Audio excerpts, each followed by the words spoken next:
it becomes even more dangerous in a way because you can have untruthful, misleading information shared in enormous quantities by states. That is the warning from Christopher Walker, Vice President for Studies and Analysis at the National Endowment for Democracy. Mr. Walker has been researching the authoritarian regime's information operation on the global stage since 2017.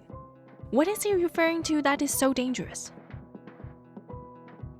You're listening to Radio Taiwan International. I'm Iris Xu, and this is The Divide, a show where I explore the things that divide us as human beings.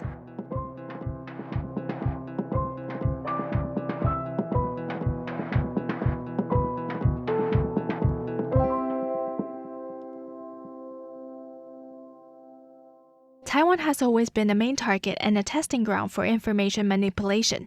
According to the London School of Economics foreign policy think tank LSE Ideas, China has been generating pro-unification rhetoric and fake news in Taiwan for decades, trying to influence public opinion on public issues in ways that go along China's unification goal.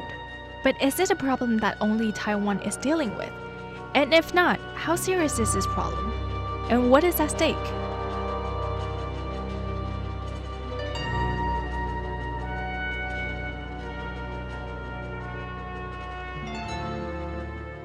According to National Endowment for Democracy, this is an emerging global challenge to democracy, and the integrity of the information space is at risk. Here is Christopher Walker. I'll start with the authorities in Russia who, for an extended period of time in the post-Cold War era, have really developed capabilities and intentions to misuse information. And we see this around the world. We see it in North America. We see it in just about every part of Europe, ranging from the Balkans, for example, where Russian misinformation and information manipulation is so prevalent. Interestingly, in the Spanish language, there's a good deal of research to show that the Russian state and its proxies are incredibly engaged in Latin America, for example, and also in Spain. And this is quite the case in the social media environment on YouTube. Research has been done in the recent past to show how much Russian state-oriented information has found its way in the Spanish language into audiences that consume this information on YouTube. And the real challenge is that the Russian authorities don't have any checks or accountability in the way they use information. So, for example, when entities like Deutsche Welle, the German public broadcaster, or the BBC, Britain's public broadcaster, operate, they do it on the basis of a code of conduct, charters that are transparent. They're answerable to governors and governance arrangements that are based on the rule of law. That is not the case in Russia, where entities like RT and Sputnik operate outside of any sort of normal boundaries of accountability and transparency, and in the service of authoritarian political powers that have no meaningful constraints on the way they wield these media instruments. And so I think this is something that open societies are really still struggling with and trying to come to grips with. So, Taiwan is an open society? Does disinformation campaigns affect our lives? And if so, how? In November 2022, the Taipei Times reported that a news outlet in Kaohsiung was allegedly taking money from Chinese authorities to conduct a disinformation campaign. And the purpose is to create social division and mistrust in Taiwan's government. The outlet produced videos alleging that Japan is evacuating its citizens from Taiwan in preparation for an emergency in the Taiwan Strait. That was quite obvious a fake news story. And not a very smart one. But as I look further into the false information problem that we're dealing with, I got scared. I'm going to read you a list of news, and you guess which ones are real and which ones are not. New XBB COVID variant has few symptoms, yet is 5 times as potent as Delta, with higher mortality rates. Dragon Boat Festival traffic checks and clampdowns start today. And the temperature will drop below 10 degrees Celsius from June 20th to June 25th. Okay, can you guess which headlines I just read is from real news stories and which ones are fake news? Ready? The answer is, none of them are real news. And you might wonder, okay, sure, these are fake news. So, what could be the harm of them? According to the Fact Check Center, a Taiwanese nonprofit organization that fact-checks claims related to public interest issues, misinformation circulated in the recent weeks mainly revolves around the pandemic, scams, health, and daily lives. And these type of messages pique people's curiosity and are often shared widely, but they are misleading and cause unnecessary worry. Here's Mr. Walker on the severity of this problem.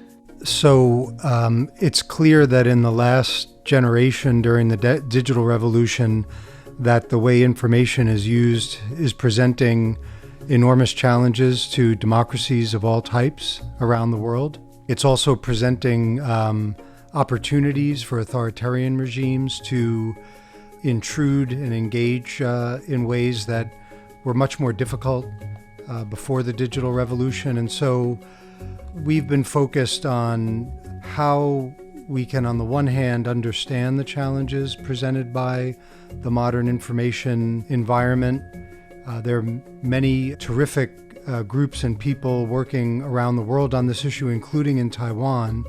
And so I think our challenge from a democracy point of view is to find ways to limit the harmful aspects of the modern information environment and to try to support and encourage healthier way to make information available and to consume it. One of the things that's changed since the digital revolution really gained momentum is that the gatekeepers and editorial scrutiny of information that was the standard during, for example, the newspaper era, that really changed dramatically. And so there are wonderful opportunities in the modern environment for people to share information, for people to communicate, to have barriers broken down in many respects.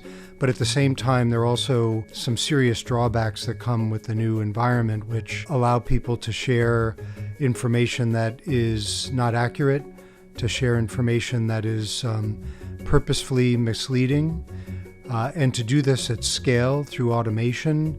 And when states get involved in these sorts of exercises, it becomes even more dangerous in a way, because you can have untruthful, misleading information shared in enormous quantities by states, including authoritarian powers who have a lot of skill in misusing information.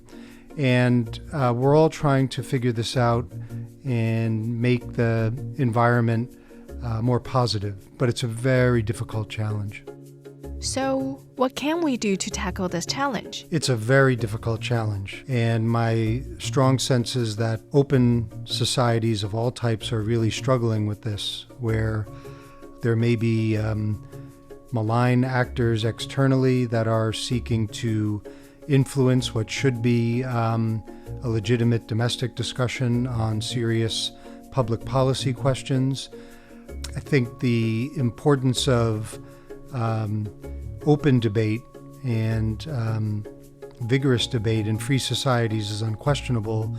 I think it also is important for ordinary citizens, whether we're talking about debates in the United States or Canada, European Union countries, or the democracies located in East Asia and elsewhere, for ordinary citizens to keep an open mind and operate in good faith in these debates, which can be very, very challenging on important issues where the stakes are high, and to do their best to give their fellow citizens the benefit of the doubt and not question their motives, but it's very difficult.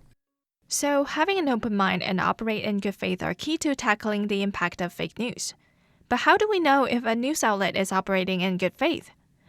I mean, every news outlet would say that their reports are accurate and accountable, including the Russian and Chinese state media that are deliberately manipulating news information around the world.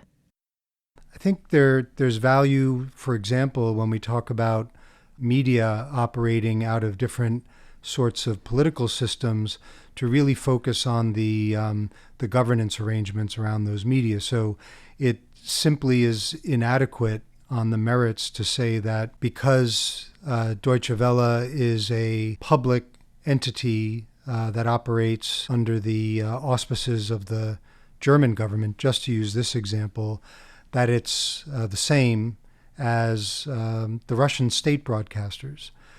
The fundamental difference between these two is that in the German case, Deutsche Welle operates on the basis of a very clear set of standards that oblige it to follow accountability measures and transparency measures. It doesn't mean it's perfect. There is no perfect outlet, whether we're talking about the BBC, Deutsche Welle, Agence France Presse, and other such entities that operate from within democratic settings. But these are quite different from entities that operate from authoritarian settings that are really obliged to, in the end, adhere to the preferences of the dominant political powers in the country. And it's very much the case we can see today in Russia's case, where Russia's state media can only be seen as being used as a weapon, for example, in its unprovoked war against Ukraine. And it's one of the principal weapons to confuse people, to sow distrust in institutions and democracies, and to otherwise paint a picture that is grossly distorted, and to say that it's the same or similar in a whataboutism method, which with some of these examples operating from democratic systems is simply just doesn't pass the smell test. Okay, so besides the public maintaining an open mind and news media outlets thrive to do their due diligence, what else can we do? Is there a role for the government in this? I think one of the things we've come to learn is that there is no one simple way to address the problem. It's a very complex challenge, and therefore it requires a complex and multidimensional response. In my view, this is a combination of non-governmental responses. So civil society is critical, for example, in identifying trends, identifying forms of information manipulation that can be shared with wider society to help ordinary citizens put these issues in perspective. A combination of non-governmental responses? So we should not be expecting the government to regulate fake news, right? Or does it require collective efforts? Here's Mr. Walker on what civil society can do to help the democratic institutions on mitigating the negative effects of fake news. The other thing that civil society can do is to help governments and democracies understand the challenge better as a way of arriving at better policies to deal with this. Very, very difficult challenges when you're talking about freedom of speech and freedom of expression. You don't want to restrict speech. You don't want to take action that goes too far on these sorts of questions. But at the same time, you don't want to have situations in which toxic information or information manipulation, certainly by external actors, is starting to seriously influence the media ecosystem in a democracy. Very difficult challenge. But I think what we're finding also is that any number of countries are starting to develop the research, the collaboration, and the approaches that can be helpful in at least limiting the negative effects of this kinds of disinformation. To me, it only makes sense for the government to take a backseat. But would I be able to tell the lines between critical reporting and fake news?